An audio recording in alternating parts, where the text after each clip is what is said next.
Hello. We're going to be breaking down the AFC and NFC West divisions. Yeah, West divisions. Also talking college top 25. All that coming up.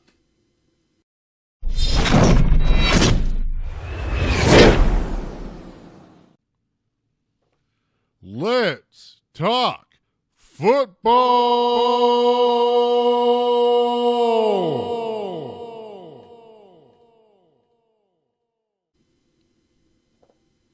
All right, welcome to Let's Talk Football. I'm your host, John Behrens. And I'm Joshua Perkins. Okay, so we've had now 3 preseason games so far. 3. Third week. This final one coming up this weekend, I believe. And so just before we get into the divisions for our final breakdown, because next week would officially be game week. Yeah. This week's actually game week for college. And I'm excited. We actually just got done with week 0, and a team that I'm already kind of putting on my radar is the Hawaii Rainbow Warriors. They looked impressive against Colorado State, and this can be a team that can, this could probably be a team that could probably knock UCF off of their, out of the Power 5 Cinderella throne, as you could say. Right. And I thought it was funny. So the Buffalo Bills played the Cincinnati Bengals this past weekend in Game 3 of the preseason. And as you remember, the Andy Dalton threw a 49-yard touchdown pass Against the Baltimore Ravens. To send Buffalo to their first playoff appearance. And Andy Dalton came out to a standing ovation from the Buffalo crowd. When I tell you so much appreciation, they will never forget what Andy Dalton did. He will forever be a legend in the city of Buffalo. Yeah, that was actually funny. And Josh Allen got his first start. It was compared early on to Carson Wentz in going into the draft, but after being sacked 5 times in his first start, I almost kind of say he looks more like David Carr. Oh my God! Oh my God! That let me tell you, to be compared to David Carr, that's bad company. I'm just gonna put that out there. Now, if you want to get related to Derek Carr. Then that's a different story. A different story. Well, to be honest with you, I think Derek Carr, obviously got on a better team than his brother did to start their careers off. And now he's with John Gruden as his head coach. So and you got Amari Cooper at receiver, and you got Khalil Mack on your defense, and you got Marshawn Lynch at running back, beast mode. So, Carr is in much better position than his brother was in the early days.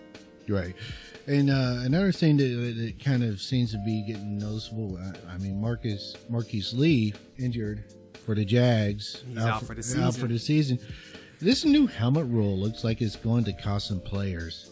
Yeah, because they want to talk about for new helmet rules that if you charge with your head anywhere, even if it's in the chest area, around the midsection, then it's a targeting rule in which, honestly, now if you charge with your head and you hit your opponent's head, like the crown of the helmet, of course that's targeting. That's concussion ready to happen. But what you're taught in football, the lowest man wins the battle, and in order to get low, you have to charge. You gotta get your head low. So what they want you to do, tackle with your arms. That never works out very well. And so, it's going to hurt a lot. Players are going to get hurt. This rule's going to be a disaster, and the NFL is probably going to be losing quite a bit of money. Oh yeah. Because you're going to sign these guys to big contracts, expect them to fulfill their obligation. Well, if you release them midway through their contract, well, you got to buy them out. So whether they get hurt or not, they're going to want their money.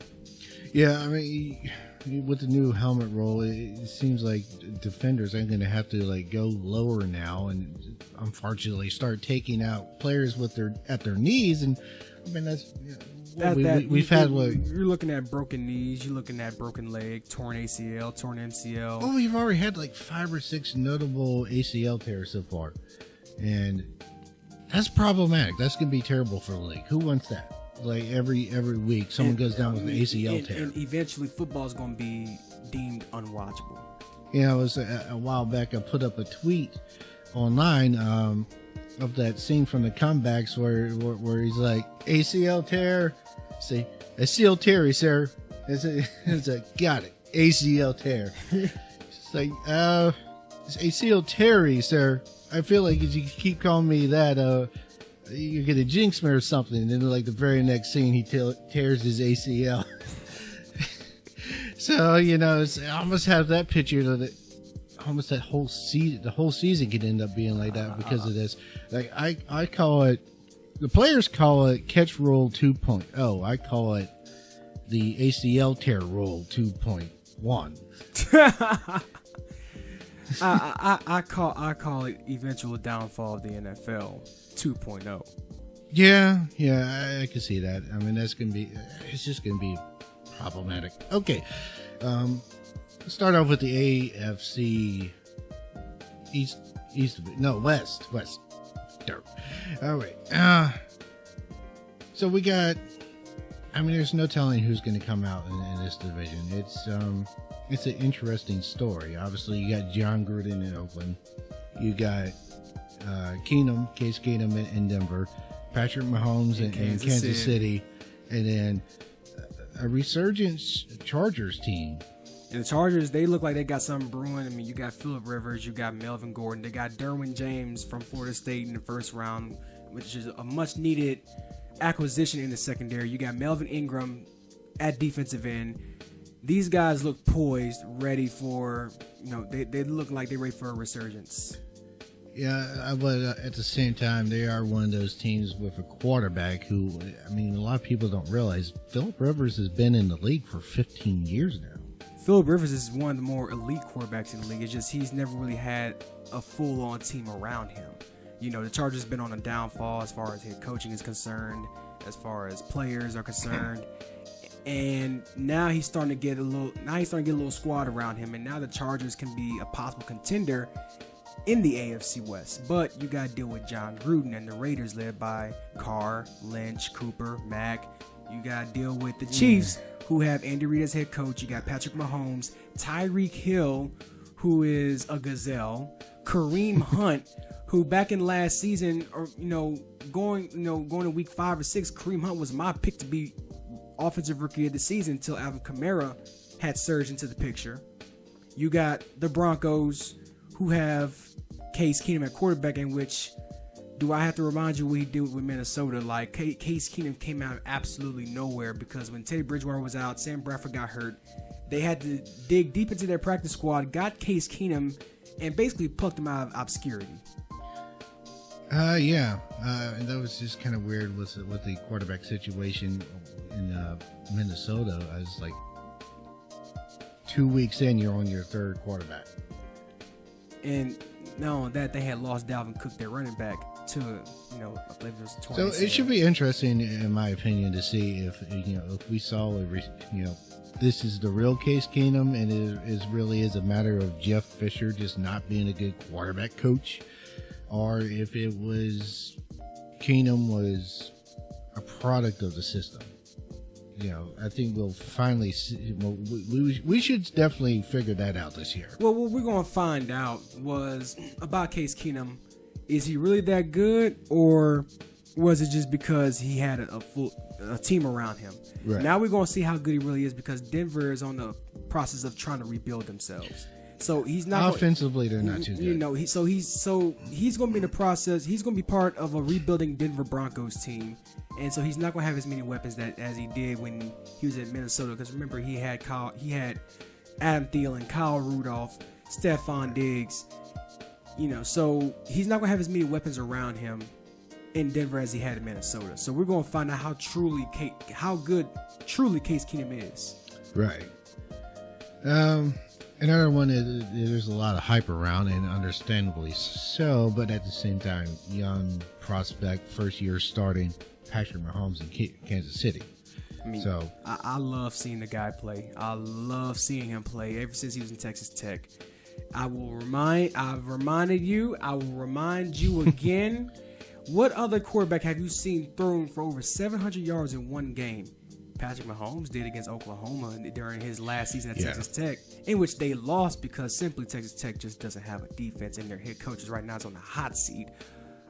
But I digress. Patrick Mahomes is a guy, if you need him to sling it, he will sling it. Like, as far as him throwing the ball and the love he has for airing it out, I have to compare him to a guy like Aaron Rodgers, honestly, because Aaron Rodgers is a guy that he can sling it up there, and he has receivers that's going to go and get it.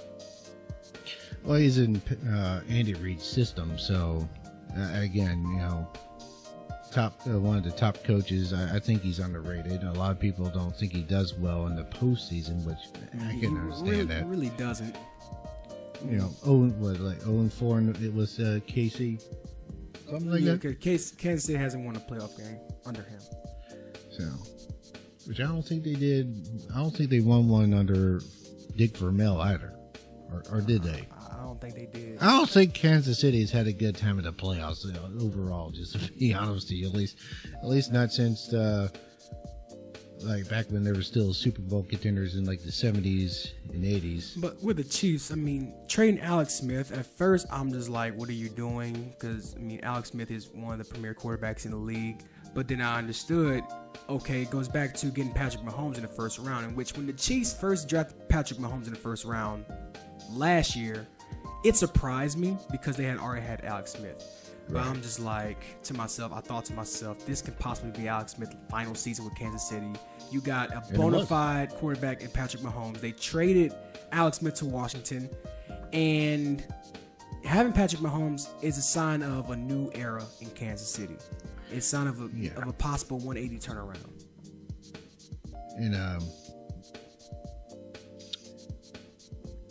so who do you see coming out of the West?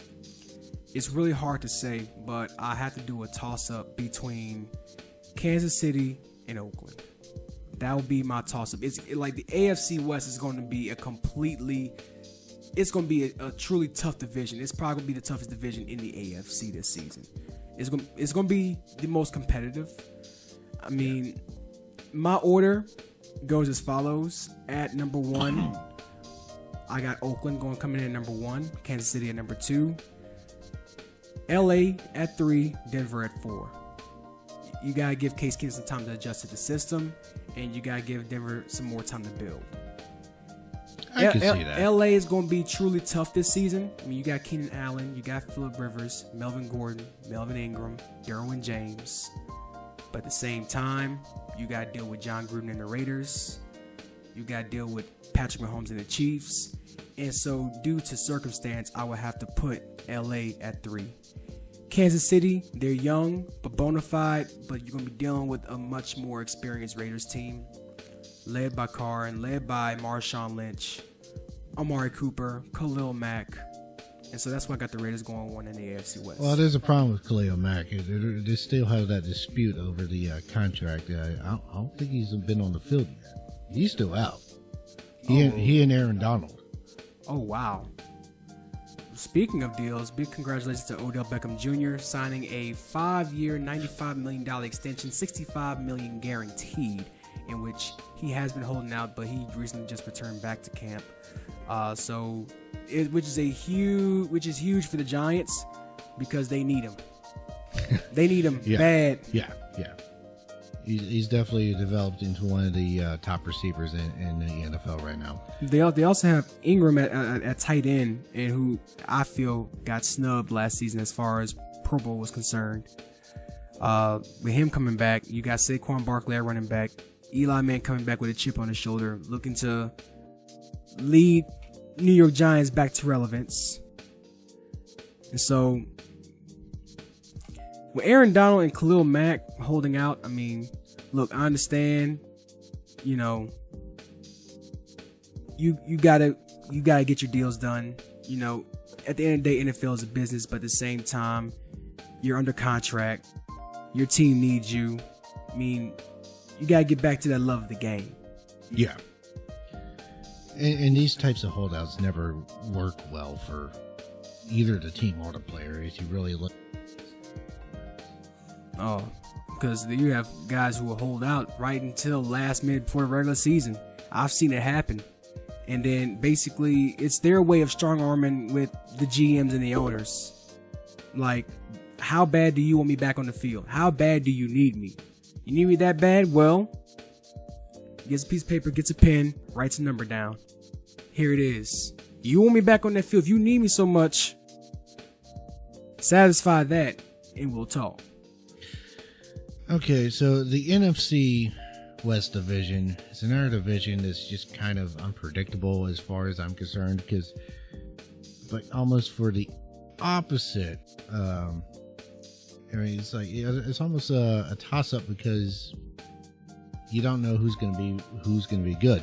I mean, Sam Bradford signed with Arizona, so I guess they have a quarterback, and then but I mean, everybody he can't say healthy, but they got Josh Rosen backing them up. Yeah, but Rosen is a rookie, and you never know how rookies are going to do first season. I mean, I understand that rookies, as of late, have been able to come out and produce right off the bat. In some cases, like Andrew Luck, obviously 11-5 as a rookie. Cam Newton, rookie of the year. Carson Wentz, but at the same time, you also have a lot of rookies that come into the league and they're rookies. You know, so. I mean, I can see Josh Rosen taking over the starting position at some point, but obviously Sam Bradford, $20 million, one year contract. 1 year, you're gonna play him. You're gonna play him. Because what's the point of signing him to so much money for just 1 year? And also you got San Francisco, where they got Jimmy Garoppolo on a fat contract. A really fat contract, which kind of wants to get me to the point of Mr. Garoppolo, you need a personal assistant? I got you, bro. Yeah, well, my problem with Garoppolo is there's so many people wanting to hail him as the second coming of Montana, and all we've had so far is like a 5-game preview. Well, he did pretty. Which he won all those 5 games. I know, but that's towards the back end of the season against teams already out of the playoff. I mean, but you got to look at it. I mean, say if the season was longer, say if the season was extended by 4 or 5 games, then we could be looking at San Francisco as a possible contender. I mean, because you look at San Francisco was, 1-10 before they got Garoppolo? And Garoppolo wins 5 in a row. I'm just like, what if the regular season was longer? Then we could look at San Francisco being a possible threat in the NFC maybe. Because they was on such a roll. It was, they don't have a whole bunch of a big supporting cast around Jimmy Garoppolo, but just having him out there and just having a formidable quarterback out there, it was like a motivator. It put a chip on the team's shoulders, and it made them want to play better. It's like just the presence of Garoppolo and seeing how the way he plays and seeing his winning attitude and seeing the way he's motivated and dedicated to this game and to the success of his team.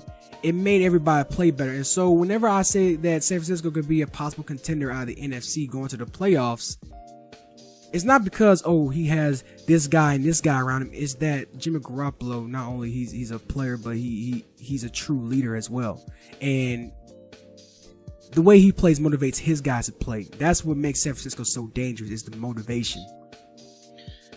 And then, of course, you have Seattle. And Legion Boom's done. It's just straight Cam up Chancellor's probably done for their career. Neck injury. He already said he's probably not coming back. Michael Bennett's gone. Richard Sherman is gone. Earl Thomas. Sherman's in San Francisco. Earl Thomas. Thomas is on Herpeder Cruise right now, and is probably his last year in Seattle. I could see him leaving after the season's over. He doesn't seem to have any motivation to stay at this point. Pete Carroll is losing like all the control that he had when he first got there. He lost it. He doesn't have a running back. I mean, that's only if Rashawn Penny can show up, but he's only a rookie. So I mean, you can't really expect a whole lot out of him. But a whole lot of expectations going to be on him due to the fact that he's probably their best shot at having a rushing attack. You got Russell Wilson, but I mean, he spent most of the time last season running for his life. They have no offensive line. They still don't have an offensive line. They haven't had much of an offensive line since they traded away Max Unger to the Saints. And then, I mean, in which honestly, when we first traded Jimmy Graham for Max Unger, I thought, what in the world's wrong with the Saints? But then again, I gotta figure, well, getting Max Unger, getting Max Unger and trade with Jimmy Graham, that frees up space in our salary cap. And two, not only that, basically the end result, we ended up winning that deal because Jimmy Graham is no longer in Seattle. He's in Green Bay now. So you look at it, we won that deal because Max Unger is still with us. He provides, as far as great contribution as far as our rushing attack, being a leader on the offensive line, being the snapper for Drew Brees and having that experience on the offensive line. Since we got guys like, Ryan Ramczyk and, Andrews Pete out there. And so we ended up winning that deal. All right. And then finally, the last team. Probably the biggest contender in NFC on paper, the LA Rams. I wouldn't say biggest contender, but one of the biggest threats on paper. On paper. See, we've already talked a little bit about this. Like, my skepticism is A, they don't have anybody behind Gurley, so you stop that, you stop their running game. B, you don't have anybody behind Goff. So what happens if he goes down? He's a pocket passer. They don't have much of a backup, and then C, you got Keith Talib and Ndamukong Suh, which they are formidable defenders, but they are aging. Yeah, Ndamukong Suh is approaching his mid-30s. Akeem Talib is in his mid-30s. That's where you see guys hit that age drop-off. Yeah, and it's even worse for like defensive backs because you lose a step in your speed, and you start getting beat. I mean, defensive guys on the line or a linebacker, you can kind of adjust to being older and taking up a different role than you had previously. But with the defensive back, you lose that speed, and you get. I mean, look at Darrelle Revis; he became average overnight almost. Champ Bailey got beat. Right, well, that's what I'm saying. But Talib's like 35 at least, and Sue is 33. So the question is, how much more do they have playing at that speed? And not only that, you got Aaron Donald who's holding out of camp because he won't Aaron get Donald's a big deal. out. I mean, in which I don't know why the Rams wouldn't give him a fat contract, because Aaron Donald, he's one of the best defensive tackles in the league. I would put him top 3, honestly. Look at Aaron Donald. Yeah, I mean, he's not a really big dude, but the guy is really lean. He's quick and he's aggressive. The guy, he embodies a ruthless aggression out there on the defensive line. And he gives the Rams a boost on the defense. Like, he's the guy that gets in there and penetrates for that Rams defense. And like, he's a Pro Bowler. He's been to Pro Bowl probably every year he's been in the league. And so why wouldn't you give this guy a contract? Same with Le'Veon Bell. Why wouldn't you give him a contract? He's one of the best running backs in the league. And now it's time for the Steelers to give Antonio Brown a contract. The Giants gave Odell Beckham a contract. So that should tell you, well, the Giants finally gave in and gave their top receiver, their franchise player, a contract. Now it's time for guys like Antonio Brown to get a contract. Now it's time for Le'Veon Bell to get a contract. It's time for Aaron Donald to get a contract. There was one time when we didn't know if we were going to keep Drew Brees. This is before he signed his second 6-year contract. And I almost thought we were going to lose him until the Saints gave him a big deal. Right. And so, yeah. It's like 5-year, $100 million, something like that. So, yeah, your top players, yeah, they will be loyal to your franchise, but that loyalty is to a great extent. And, they can only be loyal so much. But, I mean, you got to keep their pockets happy. You got to. See, another thing that I think about the Rams is, yeah, they're obviously the best team in the West, but all their main losses this offseason were on defense, which was their staple for so long. They lost Robert Quinn. They traded away Robert Quinn to the Dolphins. They lost Alex Okatree, and then the Jets end up signing Tremaine Johnson, which I understand that they had to decide between re-signing Johnson or Marcus Joyner, which they went with Joyner, who was cheaper, but at the same time, it seems like Johnson would have been more valuable to keep. Yeah, they traded for Marcus Peters, but he's no Johnson. He is not on the same level, at least not at this point in his career. So you have losses at all 3 levels on their defense. and you're replacing them with guys who are either getting older or guys who are not as good. So again, I have to say I think they're the best in the West, but are they the best in the NFC? And it's going to be interesting when you see the Rams and you put them up against a much younger but dangerous 49ers squad. It's going to be interesting when you put that aging defense against a young but experienced Saints offense. I could say, the most veteran guy would be Drew Brees, Mark Ingram, Michael Thomas. But I mean, you look at Michael Thomas, hasn't even hit his full prime yet. You got Alvin Kamara going to his second season. You got Mark Ingram, who still has a lot of pep in his step. Drew Brees, yeah, he's getting old. He's 39 years old, but Drew Brees is still probably the best QB in the league. You got to watch out for Traquan Smith, who's rookie wide receiver. You got Cam Meredith. You got Ted Ginn, who still has pretty much top speed despite his age. So what if you put the Rams against that type of offense? Or what if you put the Rams, against an offense like, San Francisco or Minnesota? Yeah, and I just want to also say, you look back to the last season, yes, now they have a deep threat in Brandon Cooks, but he had an offense that averaged like 30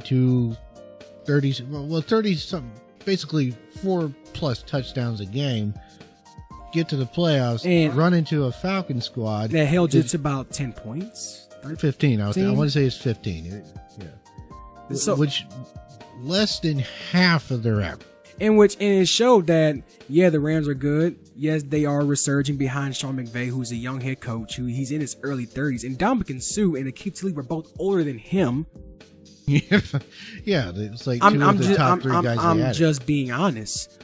But it showed that when they played against Atlanta, who was led by Matt Ryan and Julio Jones, Devontae Freeman, it showed Rams are resurging, but they're not yet bred for a Super Bowl run. They're not bred for a deep playoff run yet. And will they be bred for one this season? I don't think so. Yes, they are a team that can make the playoffs, but when the contest gets tight and they got to go against a team led by Carson Wentz, or they got to go against a Kirk Cousins-led Vikings team or a Drew Brees-led Saints team, then, or even if they go against a Matt Ryan-led Falcons team who also added Calvin Ridley to the receiver core along with Julio Jones, Devontae Freeman, you got defense like Deion Jones and Duke Riley. I mean, that's when you can start running into problems. Absolutely. Okay, so we've covered all of the divisions of the NFL this preseason. Next week is game week, so looking forward to that. College football just released their top 25, and wouldn't you guess, Alabama's number one. Who saw that coming? Of course, that's no surprise. That's not up for discussion. The top 25, I don't think there was any real surprises. It's pretty much what I expected, but you do have some things going into the season. Obviously, Alabama has yet to decide their quarterback issue, which Jalen Hurts ends up transferring out of Alabama, and you're left. First, Jalen Hurts did say he was going to stay, but there have been speculation that he might be transferring due to he's going to his junior season, and so his window is getting really small. It's getting a lot smaller. Tua Tagovailoa is entering his sophomore year, so he still has a wide open window. So what if Tua Tagovailoa does sit out this season, doesn't start, and Jalen Hurts does say he wants to go to the NFL draft? Tua Tagovailoa still has, to the most, 2 more years. I know, but it's like a Heisman favorite. I wouldn't put it Tua Tagovailoa. He's played a half of football. But he did end up winning against one of the top defenses in the nation in Georgia. I get but at the same time, we're talking the entire season. We didn't get a really good look at Tua Tagovailoa. He played a half of football. But what if he plays against guys like Auburn? We haven't seen him against guys like Auburn. We haven't seen him against LSU. Still a lot of football to be played. We've seen Jalen Hurts against all those guys, and Jalen Hurts, pretty much struggled. And you cannot sit here and tell me or make any logical argument whatsoever that 3-game suspension for Urban Myers isn't going to affect Ohio State in some way. It's going to affect them eventually. I mean, you might not see it like completely like at first when the games like first start, but I mean it's going to catch up with Ohio State. And Ohio State they got to give everything they got in these first 3 games, because as you can see in the college football playoff running, it's a lot tighter than like a BCS title shot. It's a lot tighter. I mean, they look at every single detail. Like with Ohio State getting snubbed out of football playoff last season, it came down to when Ohio State got blown out by Iowa, who did not have a good resume at all this past season. And they went to Iowa and got completely slaughtered. And so your loss, point differential, the team you played against, their resume, they take everything into consideration when it comes to picking for the playoff. And if Ohio State wants a shot at being in the Final Four, then there is no room for error in these first 3 games. Well, yes, they lost pretty bad to Iowa, but Iowa still was a good team last year. No, more than that. They were like just short of double-digit wins. Iowa, okay, I kind of exaggerated when Iowa said that Iowa didn't have such a really good resume, but you look at Iowa. Iowa was unranked at the time, and so it was a huge upset. Well, they did take a little dip towards the center of the season, but they finished pretty strong, if I remember correctly. But some games that I'll be looking at, of course, this Sunday, AT&T Stadium, LSU and Miami, in which Miami is a 3-point favorite. Yeah, I think LSU's defense is going to end up carrying that team, at least until the offense can catch up to them. But that defense is in the 3rd year under Coach Aranda. I wasn't surprised with LSU being ranked 25, but at the same time, it seems a little bit low. I would put LSU probably like number 18 or number 19, probably. I'll put them around there, due to the fact that them losing to Notre Dame last season, and Notre Dame had to rely on their 2nd-string quarterback to carry them in the Citrus Bowl. Here's the thing with the matchup between LSU and Notre Dame is that the Matt Canada experiment at LSU did not work out well at all. And I think Canada knew that the bowl game was going to be his last. And honestly, I think he tanked it. I feel like he tanked that. I think he kind of winged it. If you look at the game, like Darius Geis had to carry that offense. And it was just the offensive play from LSU was just horrendous that game. It was. They had a few outbursts throughout the game. Of course, you're going to expect that out of LSU offense. They're going to have a few outbreaks during the game. But you just look, the game was just like LSU had no control in that game. And I'm talking on both sides of the ball. They didn't really have a whole lot of control. So LSU, they need to focus. LSU offense, we're going to find out their identity. And they just recently named Joe Burrow the starter. And so, not a big surprise. Here's what LSU has as far as advantage against Miami. Miami doesn't really have film on the new guys coming up. This is a completely different system that LSU is bringing in offensively. I won't say completely different because Steve Ensminger has been with the program for quite a while now. And under his leadership in 2016, LSU averaged almost 33 points a game. And so they don't really have film on Joe Burrow. He's a transfer quarterback from Ohio State. They don't really have film on Nick Brossette, who's been named the starting running back. In which I've been waiting for Nick Brossette to get this opportunity. I've been keeping up with the guy since he was in 8th grade at U High.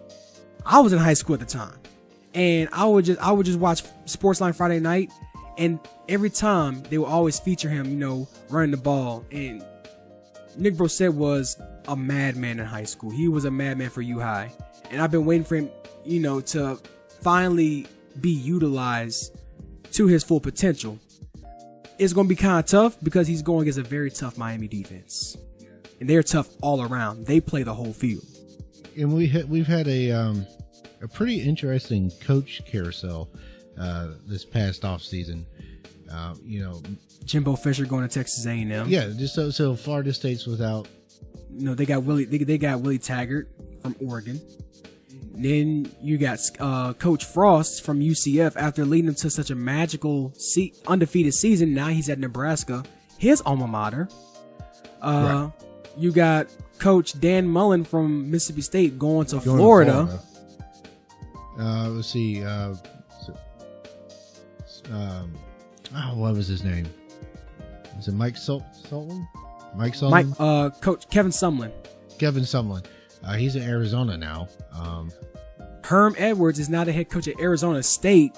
He hasn't coached in 10 years. That was just kind of awkward. And some people are saying that he's going to be that head coaching bust.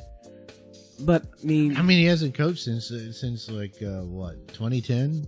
No, before that, because 2010 was Rex Ryan.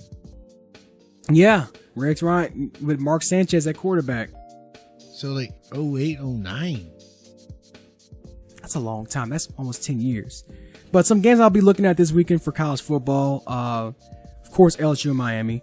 I'm going to be looking at Washington going against Auburn. That's going to be the Chick-fil-A kickoff. I'm going to be looking at Virginia Tech and Florida State, which conference play early, right off the bat, ACC matchup, a tough one. Can't really say how Florida State's going to do. They got Willie Taggart, their head coach. They're going against a very tough Virginia Tech team who showed some promise last season. We got Michigan. Shea Patterson will make his debut against the Notre Dame Fighting Irish, who finished their season off pretty strong last season. Also, a little alert. I got an alert with Tennessee going against West Virginia. That's going to be a really good game, a really tough matchup. Alabama, they start their season off against the Louisville Cardinals, in which Alabama's a 24-point favorite. But I can see why, because Louisville doesn't have Lamar Jackson. No, it's Nick Saban. Yeah.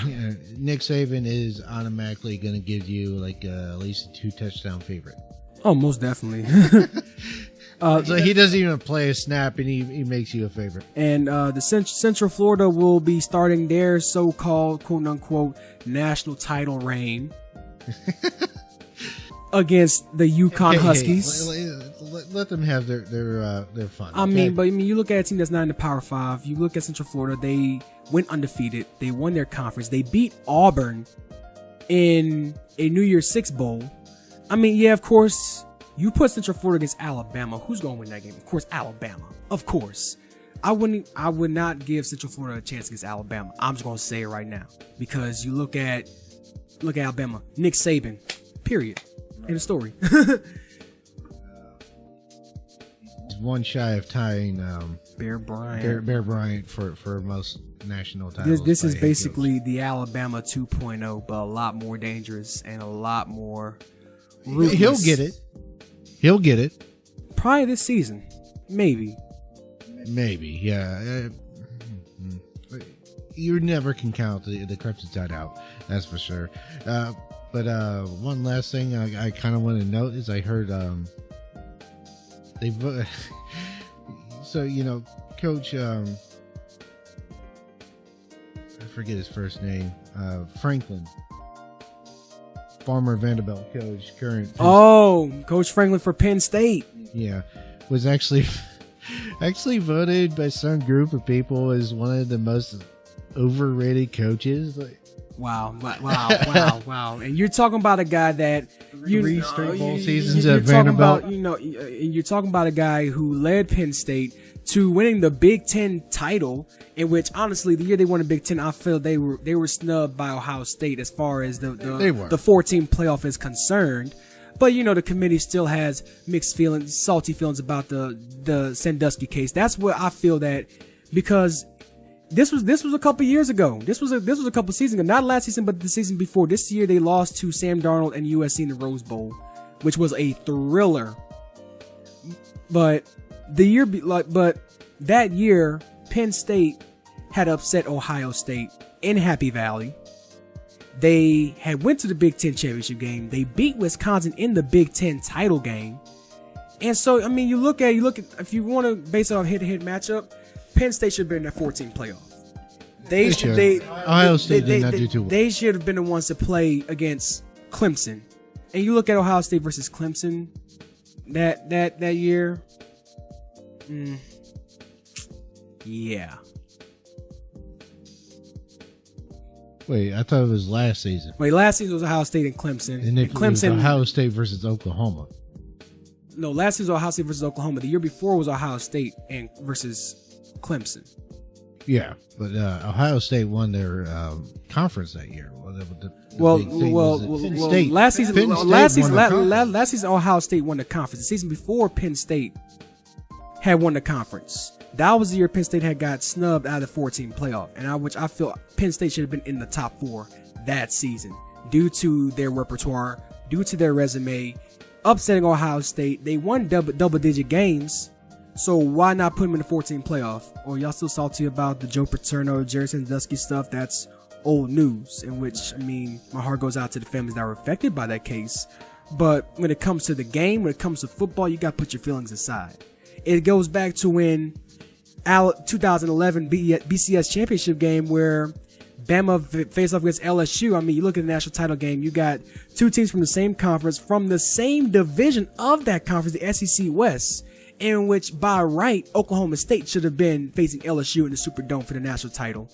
But you got to look at the committee. They do what they want. They pick who they want. And they want to see Bama versus LSU Act 2. Yeah. You know, well, we can go into theories about the reason that game turned out the way it did.